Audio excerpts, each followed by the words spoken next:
Peta adalah gambaran umum, konvensional, permukaan bumi pada bidang datar yang diperkecil dengan skala tertentu dan dilengkapi dengan tulisan serta simbol sebagai keterangan. Menurut ICA, International Cartographic Association, peta adalah suatu gambaran atau representasi unsur-unsur ketampakan abstrak yang dipilih dari permukaan bumi yang berkaitan dengan permukaan bumi atau benda-benda angkasa. Fungsi peta menunjukkan lokasi objek geografi, menunjukkan arah, jarak, dan luas suatu wilayah, menggambarkan bentuk berbagai objek geografi, menggambarkan dinamika segala fenomena geografi. Peta memiliki banyak fungsi dalam kehidupan sehari-hari, di antaranya petunjuk arah. Peta dapat digunakan sebagai petunjuk arah dan jalan untuk menuju suatu alamat. Gambaran kondisi suatu tempat. Peta dapat memberikan gambaran jelas tentang kondisi suatu tempat atau daerah, seperti ketinggian suatu tempat. Jenis peta berdasarkan skala. Peta skala besar, yaitu peta yang skalanya kurang dari 1:250.000. Peta skala sedang, yaitu peta yang skalanya 1:250.000. Jenis peta berdasarkan bentuk dan sifat datanya. Peta stasioner, peta yang menggambarkan keadaan permukaan bumi dengan data bersifat relatif tetap, stabil. Peta dinamis, peta yang menggambarkan keadaan permukaan bumi dengan data yang bersifat selalu berubah, dinamis. Peta sebagai alat untuk menyampaikan informasi harus memenuhi syarat-syarat berikut, yaitu: 1. Menggambarkan keadaan yang sebenarnya. 2. Tidak boleh membingungkan. 3. Mudah dimengerti. Rapi dan bersih. Komponen peta. Judul. Judul adalah nama yang digunakan untuk memberi nama tentang peta yang akan diinformasikan. Mata angin adalah pedoman arah pada peta yang digambarkan dalam bentuk garis anak panah. Simbol titik melambangkan kota, gunung, dan bandar udara. Simbol garis melambangkan sungai, garis pantai, jalan raya, dan batas wilayah. Simbol bidang melambangkan sawah, hutan, rawa, danau. Simbol warna, warna biru yaitu perairan, warna hijau yaitu dataran rendah. Warna kuning artinya dataran tinggi dan warna coklat artinya pegunungan. Legenda. Legenda adalah keterangan mengenai simbol yang ada pada peta. Garis astronomis. Garis astronomis adalah garis khayal yang melingkari bumi secara vertikal dan horizontal. Tahun pembuatan. Tahun pembuatan peta perlu dicantumkan agar meyakinkan para pengguna. Sumber-sumber merupakan keterangan tentang asal dari data-data yang diinformasikan pada peta. Bumi yang berbentuk bola apabila digambar harus memenuhi syarat berikut. Peta harus konform, peta harus equivalent, peta harus equidistant. Berdasarkan bidang proyeksi dibedakan menjadi 3, yaitu: A. Proyeksi bidang datar adalah proyeksi peta yang menggunakan bidang datar sebagai bidang proyeksinya. B. Proyeksi bidang kerucut adalah proyeksi peta yang menggunakan bidang kerucut sebagai bidang proyeksinya. C. Proyeksi bidang silinder adalah proyeksi peta yang menggunakan bidang silinder sebagai bidang proyeksinya. Berdasarkan kedudukan proyeksi dibedakan menjadi 3, yaitu: A. Proyeksi normal adalah proyeksi peta dengan garis sumbu bidang. Proyeksi berimpit dengan garis sumbu bumi.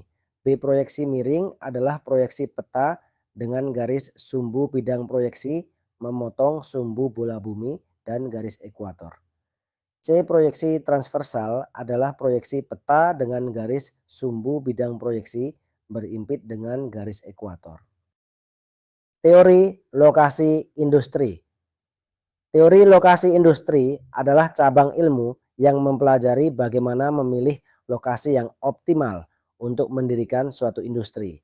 Pemilihan lokasi ini mempertimbangkan berbagai faktor ekonomi, geografis, sosial, dan teknologi agar industri dapat beroperasi secara efisien. 1. Teori Alfred Weber, Least Cost Theory.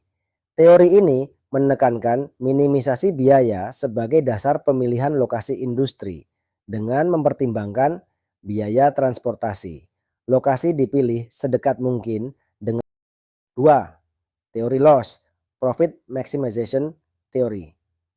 Augustus Loss berfokus pada maksimisasi keuntungan, bukan sekadar minimisasi biaya.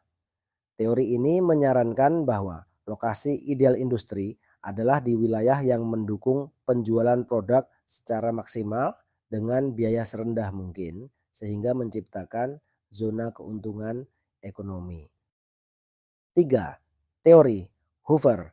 Edgar Hoover mengembangkan teori yang mirip dengan Weber, namun menambahkan faktor orientasi pasar.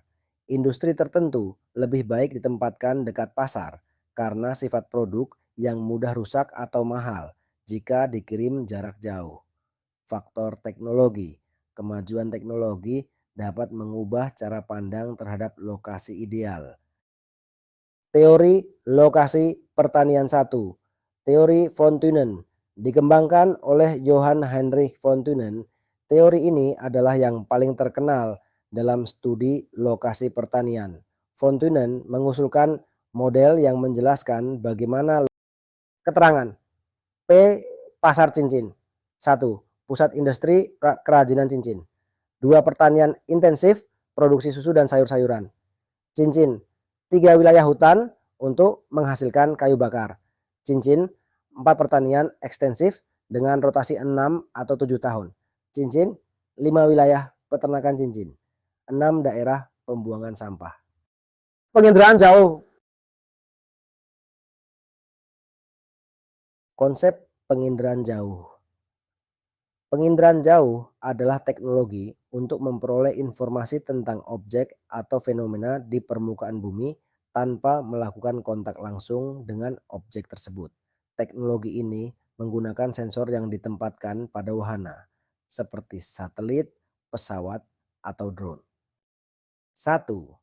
Prinsip dasar penginderaan jauh.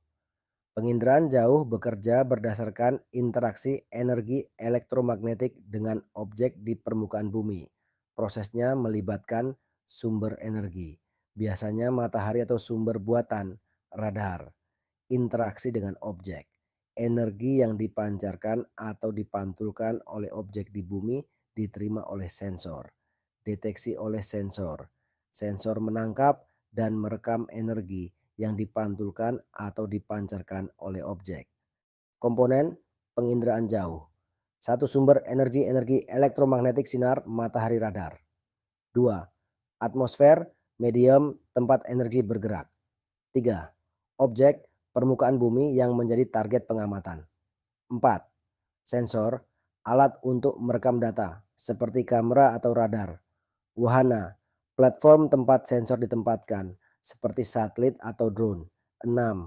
Pengguna data, pihak yang mengolah memanfaatkan data. Dan spektrum elektromagnetik penginderaan jauh memanfaatkan berbagai panjang gelombang dalam spektrum elektromagnetik seperti spektrum tampak untuk melihat warna dan pola, inframerah untuk mendeteksi panas atau kelembapan, microwave untuk mengamati objek dalam kondisi cuaca buruk. Resolusi penginderaan jauh 1. Resolusi spasial, ukuran terkecil objek yang dapat direkam oleh sensor. 2. Resolusi spektral, kemampuan sensor untuk membedakan panjang gelombang tertentu. 3. Resolusi temporal, frekuensi pengambilan data di lokasi yang sama. 4. Resolusi radiometrik, kemampuan sensor untuk mendeteksi perbedaan tingkat energi. Tahapan penginderaan jauh, akuisisi data, pengambilan data dari sensor, pengolahan data, koreksi geometrik, radiometrik, atau spektral, interpretasi data, analisis data untuk menghasilkan informasi, penyajian data, penyampaian hasil interpretasi dalam bentuk peta, grafik, atau tabel.